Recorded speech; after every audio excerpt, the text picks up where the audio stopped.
For we are opposed around the world by a monolithic and ruthless conspiracy that relies primarily on covert means for expanding its sphere of influence, on guerrillas by night instead of armies by day.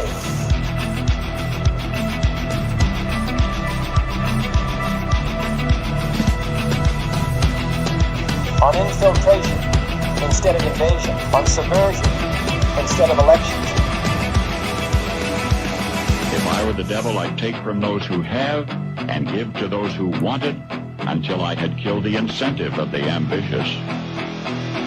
Violence and vandalism is being led by Antifa and other radical left-wing groups who are terrorizing the innocent, destroying jobs, hurting businesses, and burning down buildings.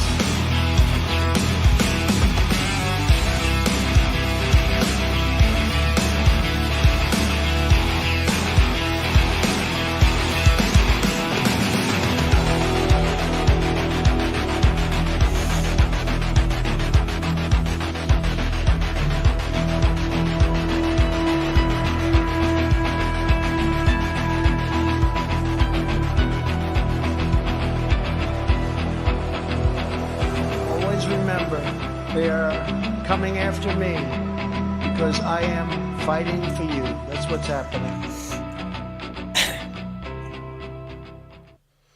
Greetings, fellow thought criminals, and thank you for joining the insurrection. I'm Michael Lauber, and today I'm joined by Aynaz and Cyrus. How you doing this morning?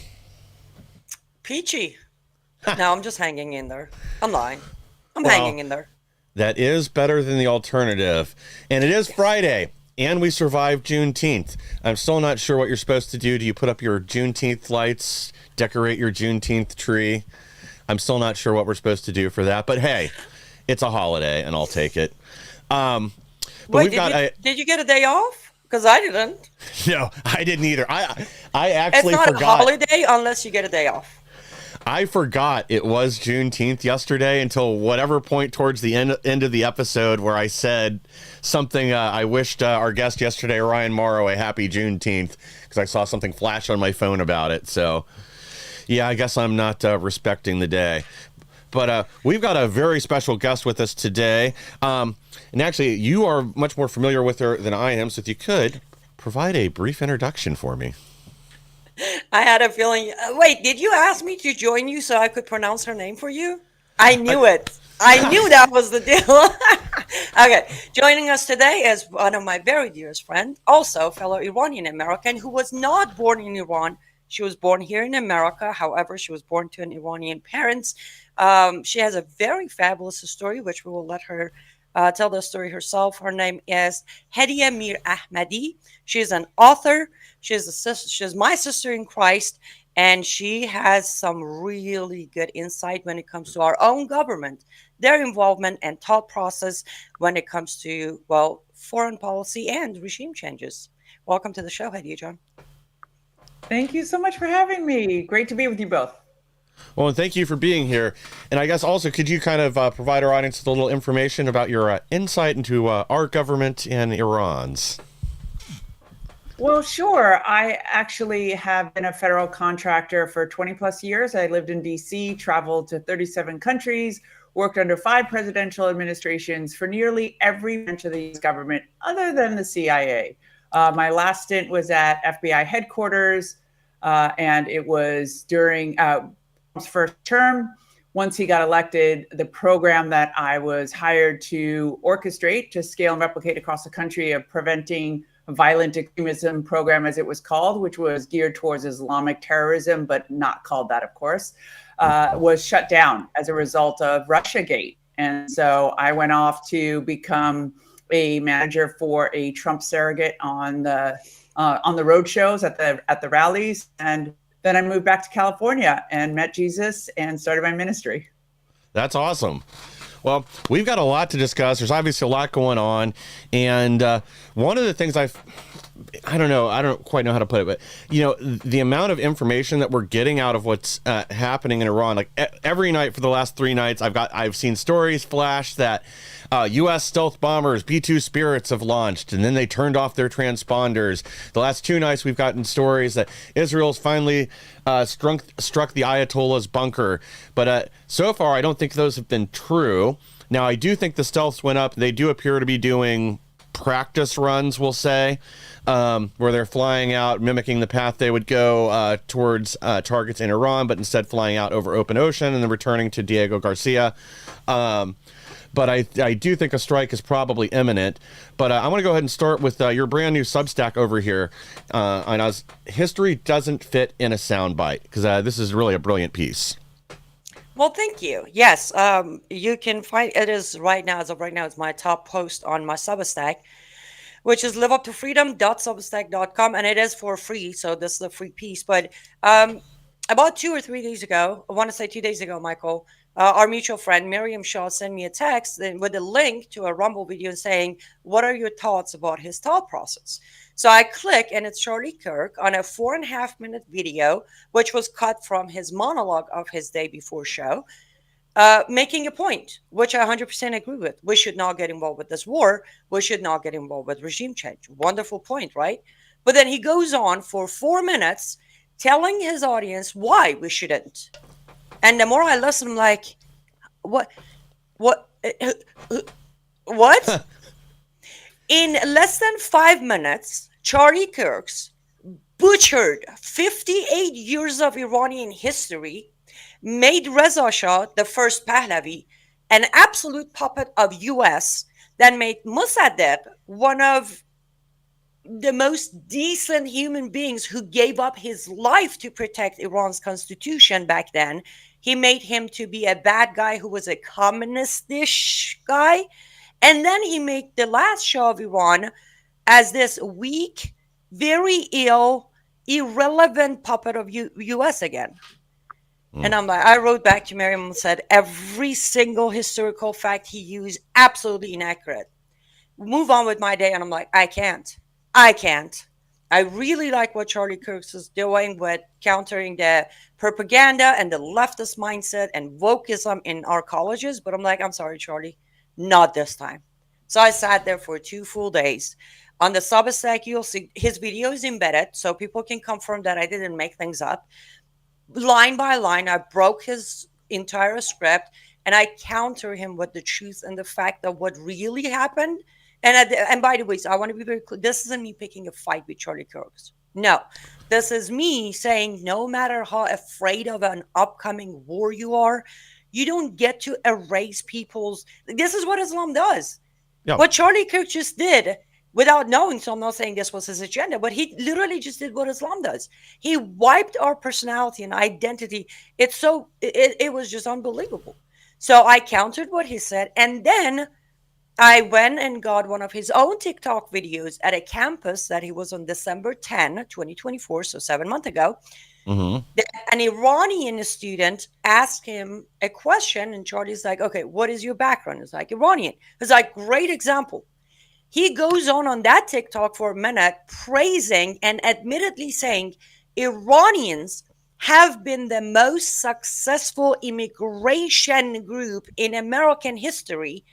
While 2 days ago, he sits there and say, if there is a regime change, there will be civil war. And guess where these people are going to go? Europe. They're going to create immigration crisis for Europe. I'm like, okay, Charlie, which one is it? We're the most successful immigration story, or we're going to flood Europe and create crisis? Because when narrative fits, you don't get to use Iranians one day as threat, another day as praise. Okay, I'm going to stop now. Well, not to mention, it's a totally different situation there than Syria or other nations that have led to the crisis in Europe. I don't think you would have a mass exodus, even if you did have infighting following whatever happens there. Most people are going to want to retake their country from the Islamists and rebuild something to harken back to the earlier days when Iran was mini America, when it was one of the most successful countries across the Middle East, and when it was a beacon of freedom in the region. I don't think you're going to have people leaving. Instead, you're going to have people fighting for that and fighting for their future. We've already seen them stand in the streets during the Masa Amini uprising and the Green uprising prior to that. That again, if Obama hadn't backed the regime over that, they probably would have been overturned a decade ago and no longer been the bank and the clearinghouse to finance terrorism around the world. Well, Hedieh can actually probably vouch for what I'm about to say. In California, genuinely, you walk around, I don't think you find a homeless Iranian. I don't think you're going to find an Iranian who's robbing gas stations or kidnapping people or running them over. Uh, The level of success, I'm not saying all Iranians are millionaire. You're Yeah. truly barely paying the bills. But to paint Iranians as if there is a regime change, there will be civil war, which, by the way, Americans in the last 46 years have witnessed five uprising, meaning civil war in Iran. And every time, even those who escaped and came out, none of them turned into disaster. Yeah. But and Hedieh, you're the first generation American, right? Your parents both came Correct. from Iran. I mean, did what? How many criminal records do they have, or how much did they have to take out You from know, DEI and to?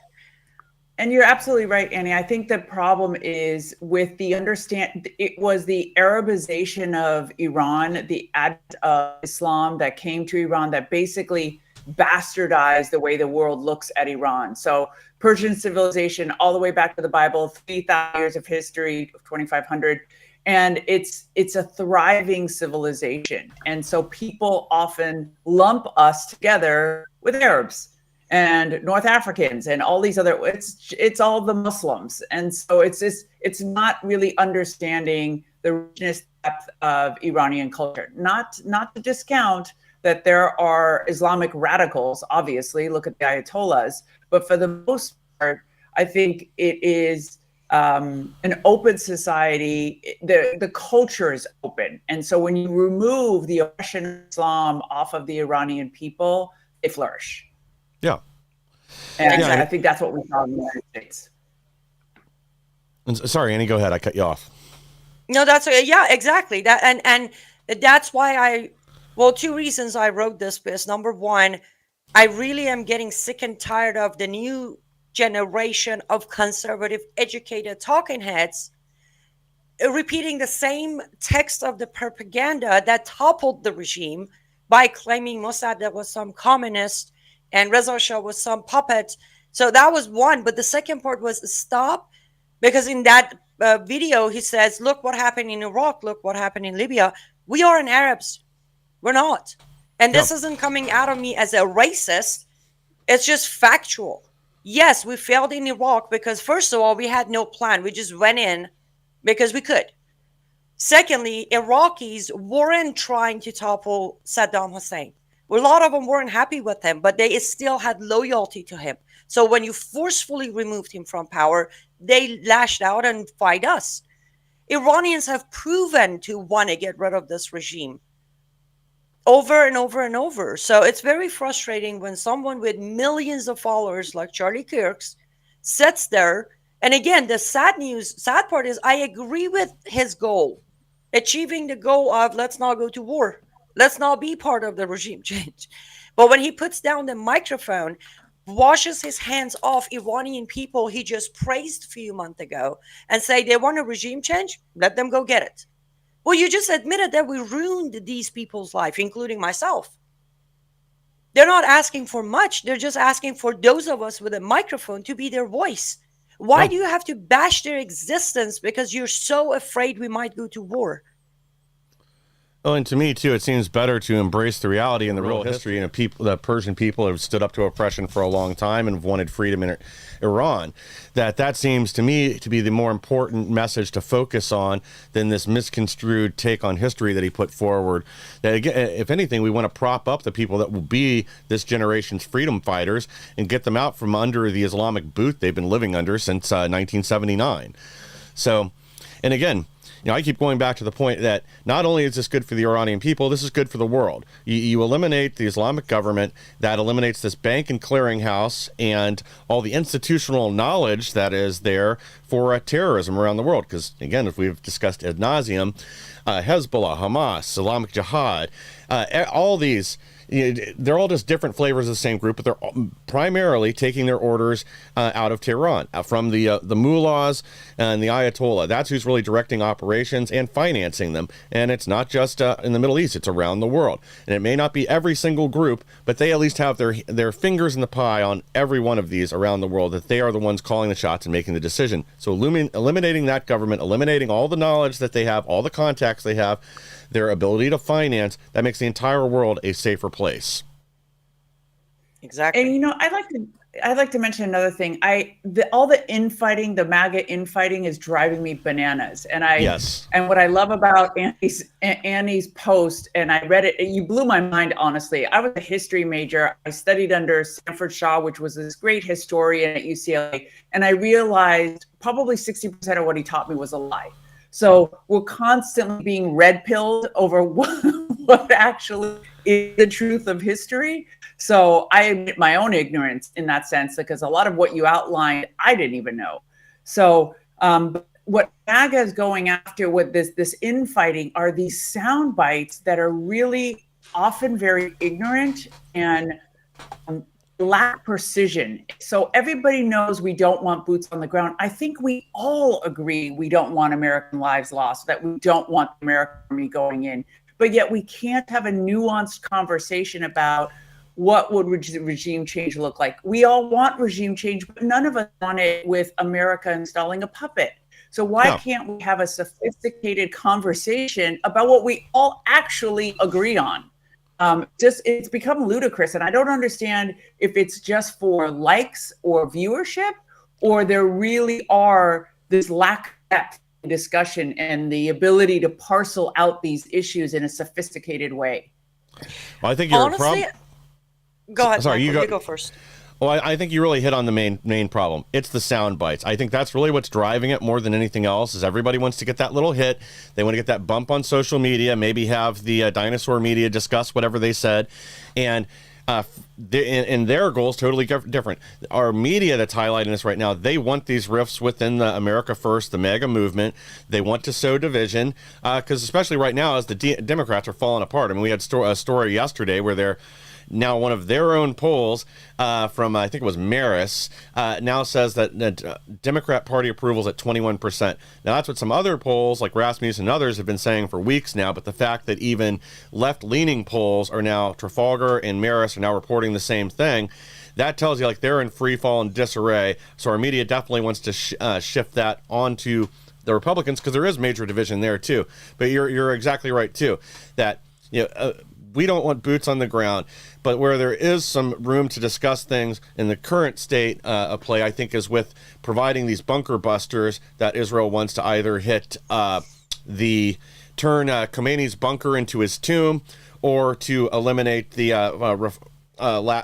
nuclear refining unit that's still there that they can't reach with conventional bombs. So, that's open for discussion. But even that, I've gone back and forth on hitting the refinery, because one of the concerns there that I saw posted that people are starting to talk about would be, where would the fallout go from that uranium? Again, it wouldn't be like a nuclear warhead going off, but due to the wind patterns and everything else that are there in the region, if you hit this thing and there's a major cloud blowing up dust in the air, it's going to go back towards the nearest city and blanket that and make it, a radioactive no-go zone for the next 500 years. Guys, we do have to take a quick break here from our sponsors, and we get right back then we'll be right back with even more. Hello, everyone. I'm excited to announce the next generation of energy drinks, Rev 7. It has no sugar and no caffeine. Instead, Rev 7 uses Go BHB. Go BHB is one of the body's primary ketones, and it provides the most efficient and clean fuel that your body needs. It also helps you stay energized all day with no crashes. Not only that, it produces 3 times more brain energy than sugar, which helps boost your memory, focus, and mental sharpness. It also helps reduce stress and helps balance your mood.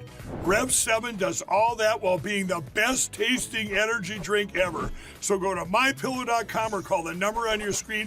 Use your promo code to save 20% today. I'm so sure you're going to love Rev 7. For a limited time, you get our introductory 3-pack absolutely free. I drink Rev 7 every day, and I absolutely love it, and so will you. Life can be pretty unpredictable, filled with good days and not so good days. And sometimes, the only difference between the two is your level of preparedness. The Jace case lets you be better prepared for whatever comes your way. It contains antibiotics and other prescription medications so that you aren't caught unprepared. With a Jace case, you are able to get your prescription medication before the unpredictable happens, allowing you to turn those not so good days into great ones. Go to jace.com now and get your own Jace case. Thank you for staying with us. And again, the best way to support our program and all the programs here on X American News is by supporting our sponsors. And I'd like to strongly encourage you guys to go to jace.com or jacemedical.com. Use code INSURRECTION for an additional discount and pick yourself up a Jace case. Right now, we're living in very uncertain times where a slight change could make things very difficult for all of us. This is one of those items it's better to have it and not need it than need it and not have it. It's an easy way to secure your family's, it's medical security, essentially what you're getting. The Jace case contains a variety of prescription medication, antibiotics, and other drugs that would be necessary when help's not on the way. And whether you're traveling internationally or just have this at home just in case, maybe a hurricane, earthquake, invasion from outer space, doesn't matter. Having this on hand is a way to protect your family's medical security. And again, it's a small investment giving the amount of protection it provides. So please go to jace.com or jacemedical.com. Use code INSURRECTION for an additional discount. It's a great way to support our program and all the programs here on X American News. All right. Yes, and sometimes you might just need some medication, not because there's a war going on, because you're sitting there dissecting all the talking heads' lies and writing.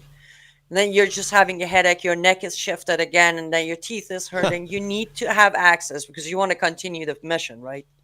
Exactly. I mean it. I know I always sound sarcastic. Level is high today. Yeah, well, sometimes it has to be, especially going into the weekend. I'm going to pull the other articles that you sent over because I'm going to need your help translating a couple of them. But we have this cover from this emergency issue of Time magazine, their special report. The new Middle East, Iran's threat, a regime on the brink, Israel's gamble, and what's at stake for America. So what can you tell me about this? Actually, I would like to have Hedieh's take on this one first. Perfect. Did you ever think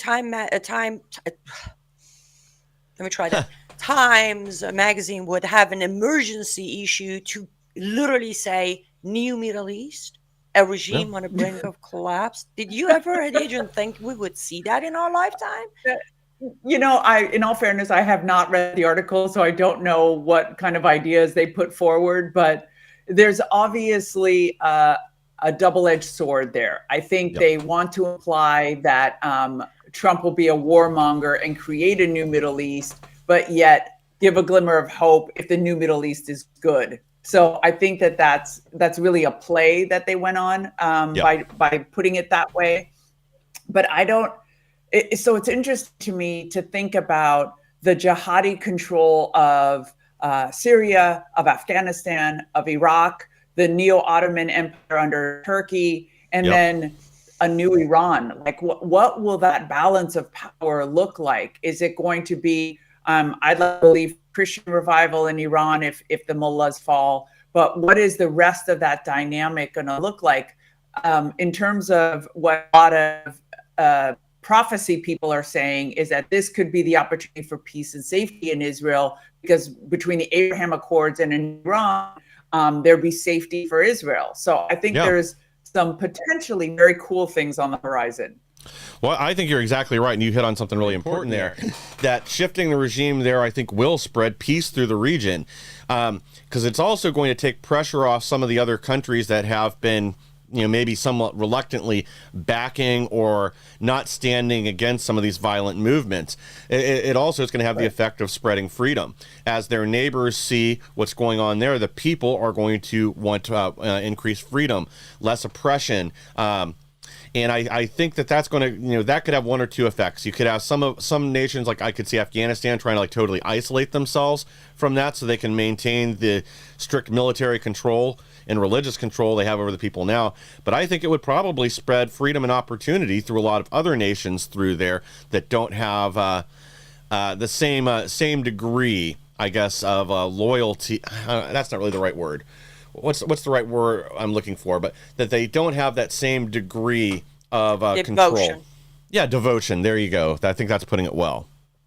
Yes, But and I here's gotta tell you though, I was in the war rooms in the lead up to Iraq, and I can't tell you how many times we heard 100 flowers bloom. So, with the caveat aside that the Iranian people are different, we just always have to have a certain amount of caution when you deal with these Islamic powers, because you never know what beast will arise. And it's been historically not positive. So we're just hoping that the liberal voices, the democratic voices, the progressive voices win. But I don't think we know that for sure.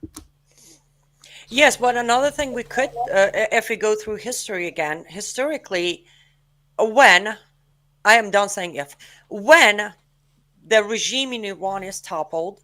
Now, I don't necessarily know what's next. I have my own hope and wishes, but when the Islamic regime is toppled, historically, immediately there will be a bit of a chaos because remember, IRGC, Hezbollah, Houthis, Hamas, they've been funded by Islamic Republic of Iran, but then there are other ones like ISIS, Taliban, Al Qaeda, ISIS K. They have not been funded by regime, and also they've been less active due to the Sunni versus Shia battle that goes on. So there might see opportunity. The Sunni ones might see opportunity to try to seize this moment and become the power. Yeah. So to be realistic, there will be a moment that's going to hit, but depending on how much US and France, let's not leave France out of this discussion, people. Yeah. France has a very long history of being anti-Iranian people. Don't get mad at me. Remember, France was the country that gave safe havens to Khomeini when UK convinced Shah of Iran not to kill Khomeini and exile him. France came and was like, we take him. Guess who else France has given safe haven to? MEK. When Mujahideen al-Khalq were on terrorist list, France accepted them, allowed them to go to France and live life. So France has given a lot of power to those powers who want to pretty much oppress Iranian people and take their natural resources and fund terrorism. So let's keep France in mind as Macron comes out and say, we are with Israel. Macron, we know where your face is. Don't even try. Iranians are very aware of your country and your country's history of empowering terrorist regimes and powers. Now, that being said, as this all goes on, depending on how much US and France try to step in and manipulate the replacement, we might have disaster for a while with the Sunni terrorist group trying to rise up. We may not. But it's a possibility. It's on the table. Well, and to go back to what you said about France and MEK, I mean, they became, in my opinion at least, a lot more powerful in exile than they were when they were still in country. Now, they were more dangerous and claimed a lot more lives while they were still operating within Iran's borders, but now they've reached out to fools like Rudy Giuliani and others, spent money for endorsements. Same with, other people that you and I know. I don't know if you want to mention or not, but they've essentially purchased a lot of Western friendships and fake legitimacy. But if they go back in, they're still just as dangerous as they ever were, and they're still just another insane religious cult. So they're not exactly... They will be worse if they take power. They will be worse because, number one, they have a lot of revenge to take on Iranian people.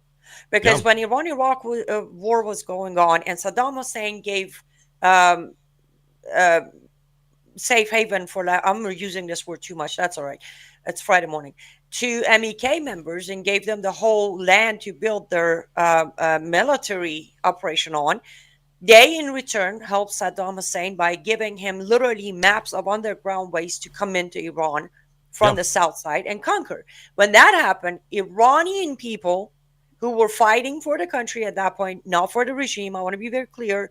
I've seen a lot of posts out there. It's like, these are the same Iranians who fought empty-handed against Saddam Hussein for 8 years. Yes, but they weren't fighting for their freedom at that point. They were fighting for their land because it was invaded by Saddam Hussein. 8 years. Saddam Hussein basically just woke up one morning with the backing of US and UK and France said, let's go. Now, later on, of course, through some of the declassified paperwork and files of CIA, it was mentioned that at that point, CIA was told to take down this regime, whatever it takes. You got to go to Saddam Hussein, do that, which that failed, unfortunately. But my point is, Iranian people aren't going to fight our soldiers or IDF soldiers the way they fought Saddam's soldiers. Very different stories for another time, another topic. That all being said, MEK has to take revenge because Iranian people fought MEK. Yes. So there will be wars. They will take their revenge. And for anyone who doesn't know, it is one of my upcoming Substacks. I'll write on it. But MEK is officially a Marxist Islamist organization. You do the math. When I say they're worse than the mullahs, there is such a thing worse than mullahs. When you take the Islam and the Marxists and come out and say we're Marxist Muslims. Yeah. Yeah. And sorry, go ahead. Oh, I thought it's just bananas for Marxist Muslims. It just, I wanted to ask Annie, what do you think of the Kurds? I saw a piece on CBS, the Kurdish women in their military gear saying, we're Iranians too, and so we want to be part of the new government. What role do you think the Kurds will play? I want to I'm glad you said that. I want to give a shout out to Kurds everywhere, but Kurds in Iran right now, because they are literally my first go-to. If I think there will be an uprising where they will finally topple the regime, our Kurds in Iran, man or woman, are the only group of people who are extremely and excessively trained on arms.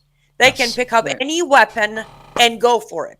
They can train the rest of the people. And they have been fighting for their land for so long. And I do pray that we do finally give them access.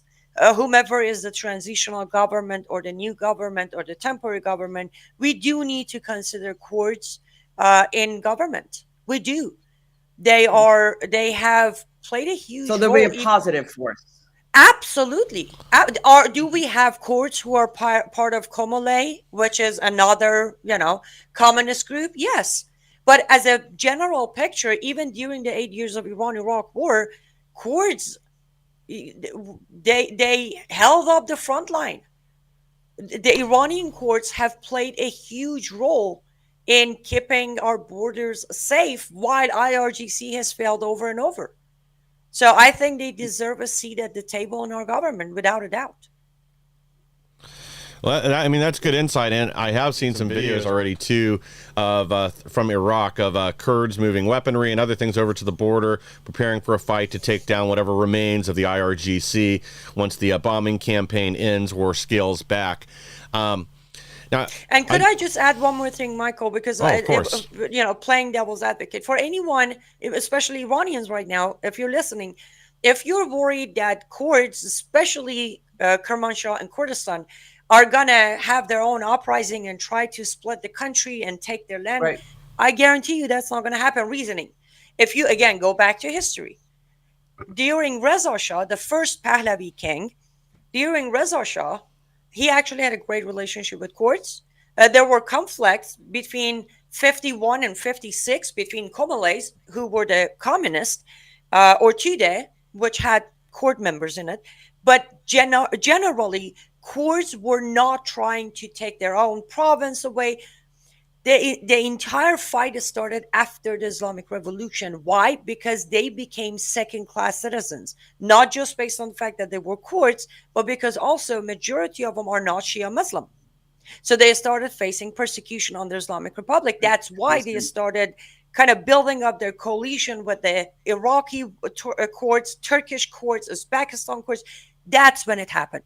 So don't worry about them trying to take advantage of the few days of transition and split Iran. That's not going to happen. The reason they wanted to take their own power was because under Islamic regime, they've constantly faced persecution over and over and over. Yeah. Well, let's go. I want to go ahead and pull these other stories that you sent because we've only got a little bit of time here left. What am I looking at on the screen right here? Okay, so both pictures are pretty much attached to the same news, but last night, our time zone being Middle East morning time, Israel sent over 50 fire jets. I'm going to read so I don't misquote anything. Over 50 fire jets that all 50 struck Tehran's nuclear and missile industry overnight. The map of the red lining you see, one of them is the nuclear weapon program facility, and the second one is the missile component manufacturing site. It has been confirmed that they both have pretty much, they're gone. Well, they're not gone as of wipe, they're gone as a functionality goes. So here we go. Iran's going to have more missile crisis because, well, Israel is taking their manufacturing buildings down now. Well, yeah, and we've heard they've deleted somewhere between 50% and 65% of their capacity to fire missiles.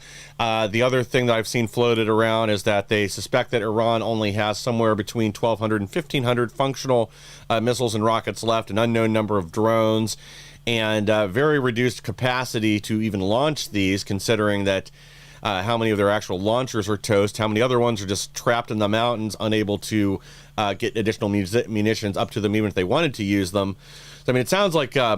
So the other thing that I saw floated, this is kind of tied to this, is that Iran, supposedly, the IRGC, also knows that Israel is low on certain types of Patriot missiles and other defensive missiles to shoot things down.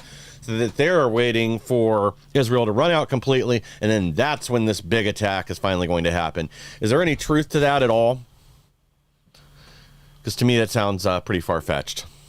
Hedieh, you want to take this one first, or you want me to take it? No, I think it's really hard to say.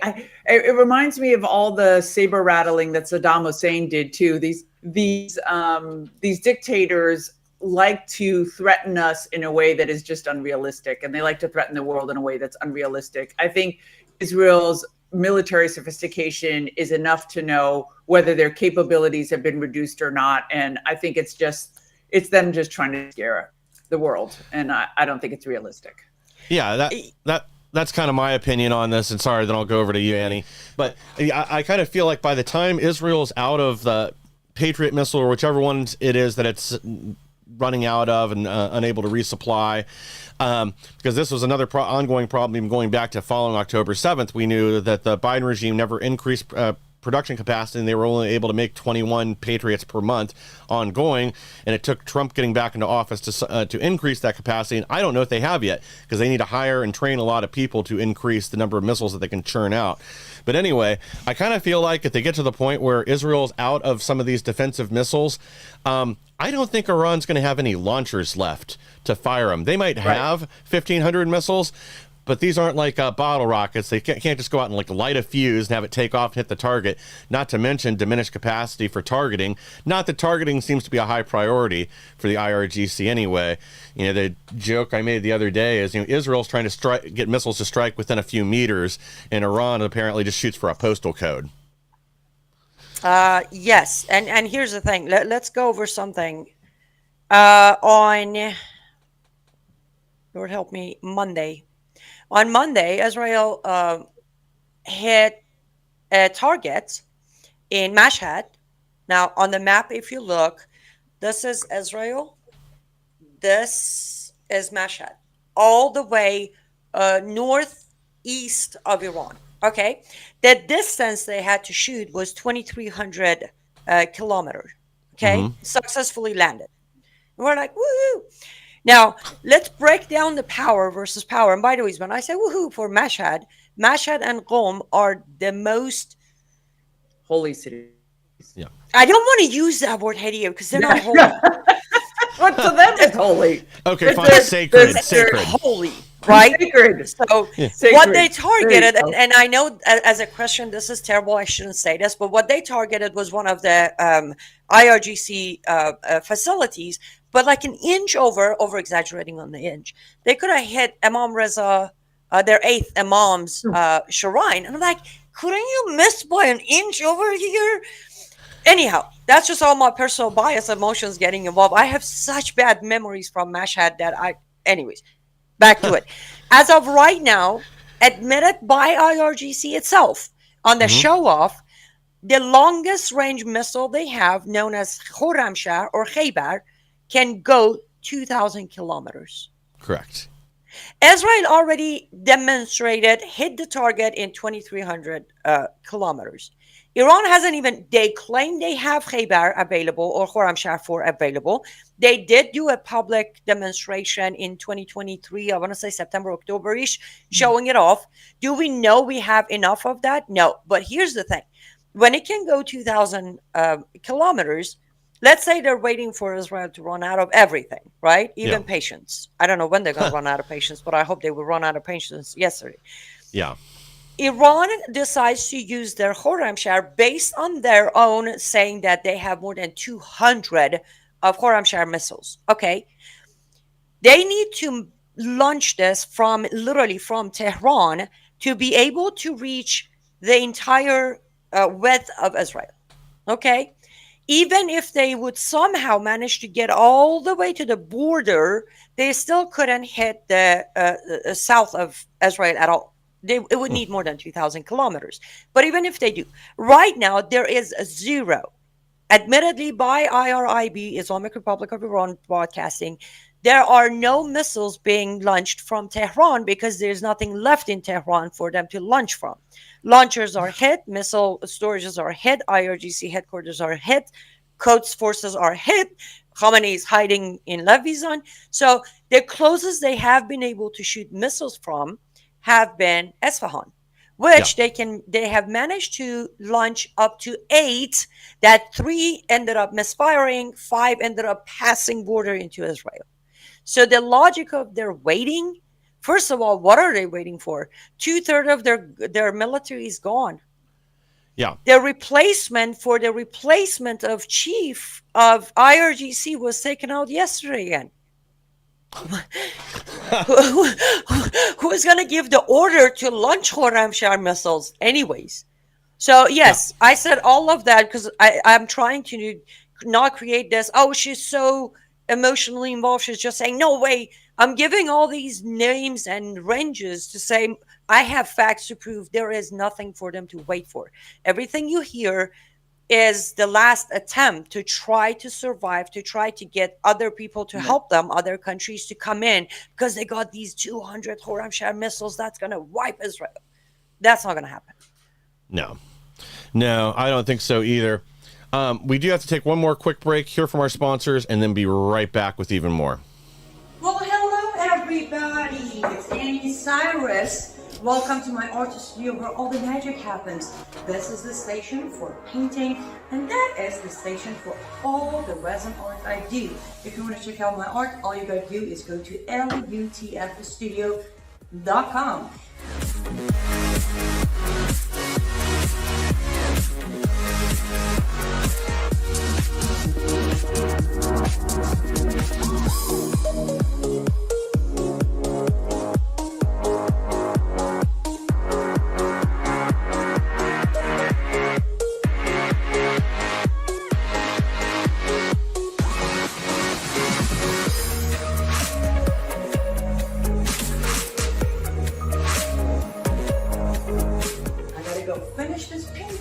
But I'm sure, for at least I hope, I'll see you at lutfstudio.com.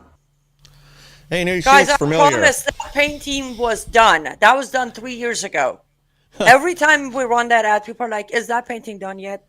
It was done. It dried. It sold. Somebody's hanging it on their wall. Yeah. Well, maybe it's time to shoot a new commercial then, because that's how many houses ago is that? 3, 4 houses ago? That was 1, 2, 3, 4, 5 houses ago. Oh wow. Oh yeah, you're right. I forgot about the apartment in Omaha. But it was only 3 years ago. For people who have no idea how many times I have to wrap up, pack up, leave, wrap up, pack up, leave, because that's what comes when you talk Islam. Yeah. Well, to our audience. Oh, no. Have you? Oh, sorry. Wait, go ahead. Can you expand on that? Expand on that? Have you been forced to relocate? Yes, ma'am. I one thing I've forgotten to tell you, I actually have 12 fatwas on my head, and 5 of them directly from the Islamic Republic of Iran. I have 5 judgments that I've been convicted. I wasn't in the court, just so you know. I didn't even know I'm being summoned, but I've been convicted. So once in a while they find me, they locate me. I get a call from FBI saying, well, IRGC has your hottest spot, get out. We get out, and then a few months later to find me again, and on and on and on. Yeah, Oh my goodness, I'm so sorry to hear that. Wow. Well, you're supposed to be, what is it? Hung twice, stoned twice. I can't remember now. No. So the order of the 5 judgment, I'm supposed to serve 25 years or lifetime in prison, stoned once. What's the crime? So my stoning is adultery. So when my grandmother helped me escape, my father, to save face, he actually went and got a stoning on my head for adultery, which is escaping my husband. So that was the first one. And then I have Moharabe, waging war against the law.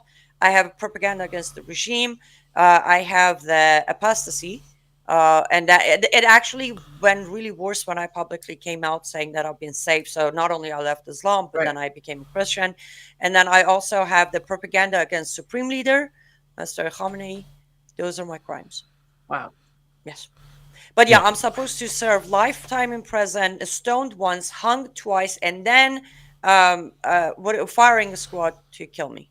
Okay. Which one's going to happen first? I have no idea. I think they're dead. Yeah, I mean, Hedieh, we make fun of it because how ridiculous is this? Like, when you look at my sentences, I'm like, who can, like, couldn't you just say, okay, hanging all 5, right? Pull her up, take her down, bring her back, pull her up 5 times, do it 5th time, let her die. Who does all, like, firing the squad, life in prison, stoning, and then hanging? They can't even make up their mind onto what they want to do with people. Yeah, and then we won't even get into the fatwas for acid attacks and other things. So I do want to pull these. Well, I got this story I want to kind of debunk real quick with both of you, since we've got 2 experts with us. Then I want to get to just one ridiculous story before we wrap up. President Trump does not want Iran to become another Libya, and I don't think that's anywhere in the cards. Libya was a completely different situation that spiraled out of control. It also had a lot of meddling that went on there prior to that created the situation that we have there today. So what are your thoughts on this? I'll let Hedieh do that. She has some good information on Libya. Yes.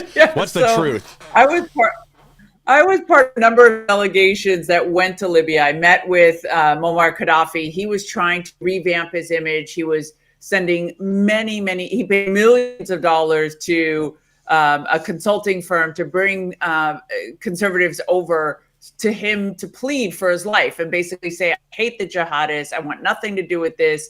I want reform in my country, and so forth. Yeah. And then between Clinton and Obama, they decided to kill the guy and thought that a color revolution was appropriate in Libya, and all hell broke loose. And he told me and a number of us, you don't want to allow this regime to fall. You have no idea the jihadi infrastructure that's in this country. I'm barely keeping it together. And yet we decided to do that anyways. So this is nothing like Iran. The Iranian people are nothing like the Libyan people. There are not all of these factions of militias inside of Iran that we have to worry about. It's not this, I don't know, it's just different. It's a very different situation. We're not saying that we know perfectly what would happen to Iran in a regime change, but it's definitely not Libya. No. And if I could add this sounds funny, but for those of you who have followed me for years, look, here's what we do, Iranians. We're all about culture, music, food, dance. Like, if you look right now, Iranian, like, there's bomb, right? There's bomb dropped on from the street, and they're standing there dancing and singing, and they're like playing with the hair. By nature, we're not terrorists. Do I get angry sometimes on the phone with Michael about something? I'm like, I'm gonna behead him. And it's like, remember, ex-Muslim. I'm like, okay, I'll punch him. I won't behead him. But we don't have that. Like, even if you look at it, again, I don't know why I'm so obsessed with history today. Ayatollah Khomeini, he wasn't even Iranian. The guy was Indian. Yeah. The master who put all of this together and toppled and came in and declared himself God on earth was not imported. Iranian. Yeah. Half of these IRGC members, you look at them, they're not Iranian. They barely speak Farsi. They're all Arabic mixed with Farsi. They're Arabs. We don't do that. We've never done it. We don't do it. All we want is to have our country back, to where our girls, beautiful, gorgeous hair on the street, can dance around and eat ice cream. I saw a video Hedieh yesterday. It was so gorgeous. This maybe 20, 21-year-old, beautiful Iranian. She doesn't have hijab on. She's wearing a shirt like mine, and she's dancing around while eating ice cream. I'm like, look at the most basic thing our people can't have. Yeah. Well, that's what they really want is freedom. And sorry, go ahead.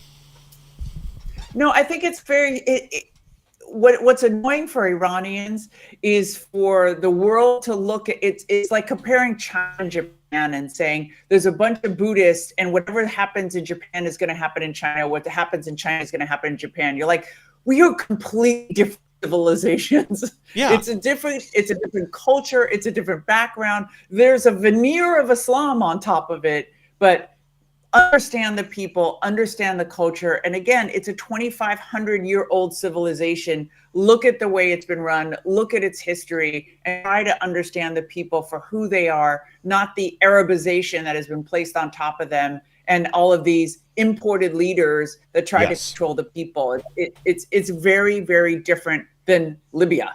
And it's even very different than Iraq. Yeah. Yeah. Well, yeah. And to your earlier point, it's a completely different culture. They're not going to go that direction. It's not filled with all these little militias, and it's not already been an on and off war zone for the last however long. There hasn't been this level of disharmony within the country. It's basically been the people versus the regime. And actually, I'm going to try to sneak one extra story in here before we wrap up. Ex-CIA hacker claims U.S. will likely face a massive Iranian cyber attack within the next 30 days. They have the code to break into our nuclear reactors.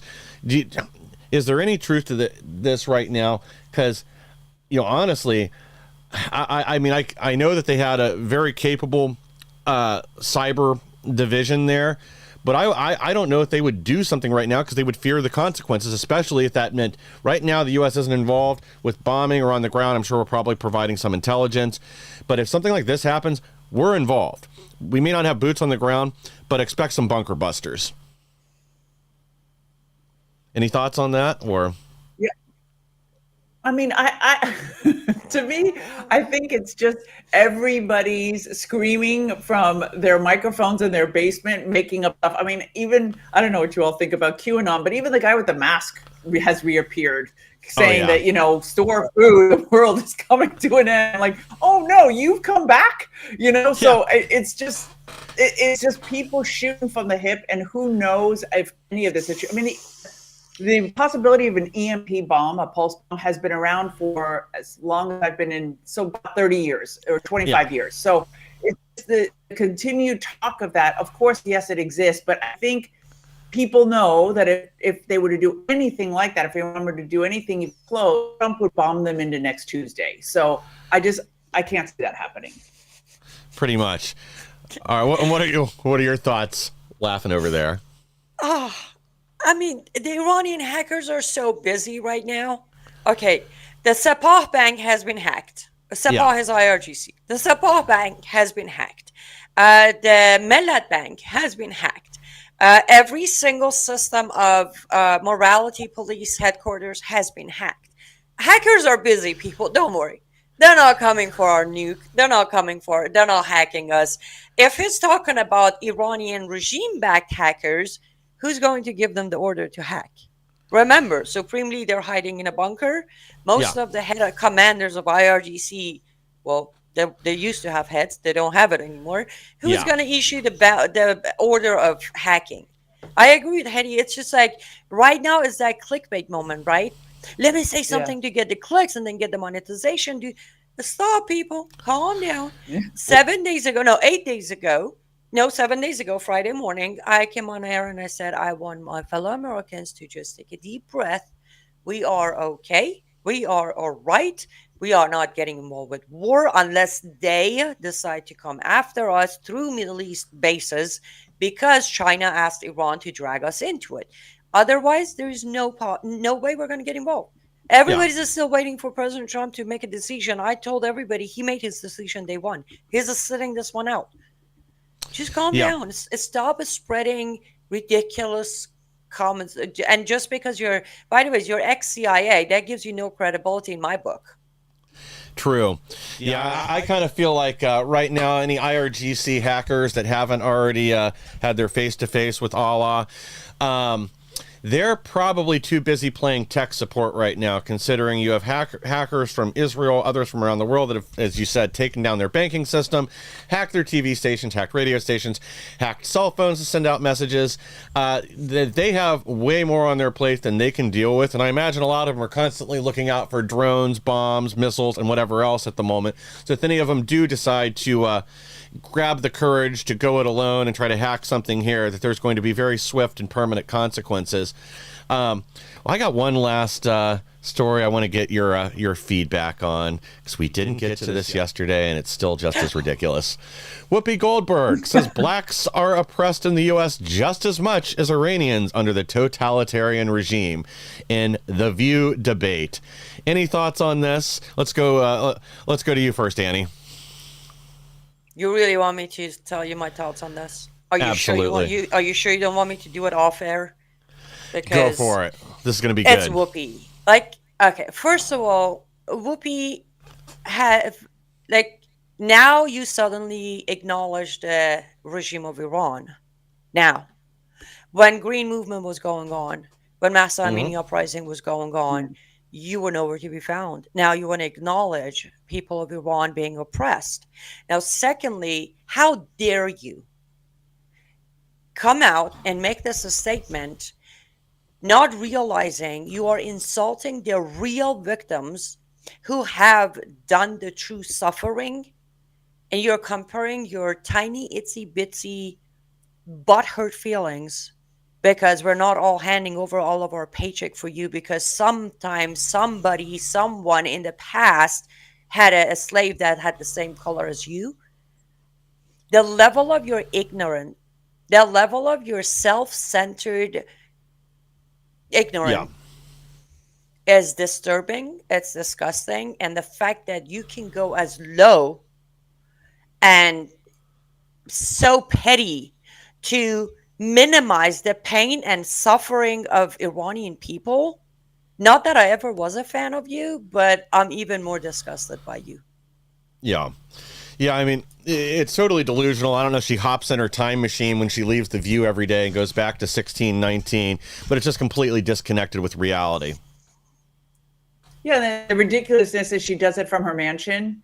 Yeah. First of all, who knows if she knows anything about Iranian history, but she's talking, supposedly carrying the black cause when she's a multimillionaire living in her palace. How does she know anything about black women suffering? It's just not, it's not her story. And she wants to hold on to it again, to just get clicks, to just be famous, to just seem like she supports a cause. And I mean, just listening to Annie tell the story of how many times she's had to move because 5 fatwas on her life. I mean, even compare that, do people have any understanding of what it means to have your own family want to kill you? It is, I'm mentoring a girl in the UK. We've moved her 3 times because her 8 brothers and sisters want to kill her for her loving Jesus Christ. So she has to move her church, move her job. She's moved 3 jobs, 3 homes. I mean, people don't understand how difficult the oppression of the Islamic regime and just Islamic radical ideology can be. So she needs to shut up. Agreed. Well, I know we've already kept both of you over but I want to real quickly give you a chance to, what's the best place for our audience to find you, and are there any words of wisdom you'd like to leave with? And you want me to go first, Annie? Yeah, go ahead. My website is resurrectministry.com, and you can find everything there. My book, Living Fearless in Christ, podcast I do with my husband for the Real Life Work, Living Fearless Devotional, and all my socials. It's all on resurrectministry.com. Mine is, as of right now, I would encourage everybody to go to my Substack, liveuptofreedom.substack.com, liveuptofreedom.substack.com. But if you want to, well, you can actually support me financially there by becoming a paid subscriber, or head over to my artist studio, lutfstudio.com. That's lutfstudio.com. You can use promo code Insurrection. You get a special discount, and portion of your purchase will come back to support Ex America News, not specifically this show, but it will support the work of Ex America News that Insurrection is a huge part of. Well, to our audience, I want to thank both of you for joining me today. I think we really learned a lot. I did, and our audience did too. To our audience, thank you for joining us. Please like, share, and subscribe. Help us to grow so we can bring more people the news the mainstream media doesn't want you to hear. We'll be back on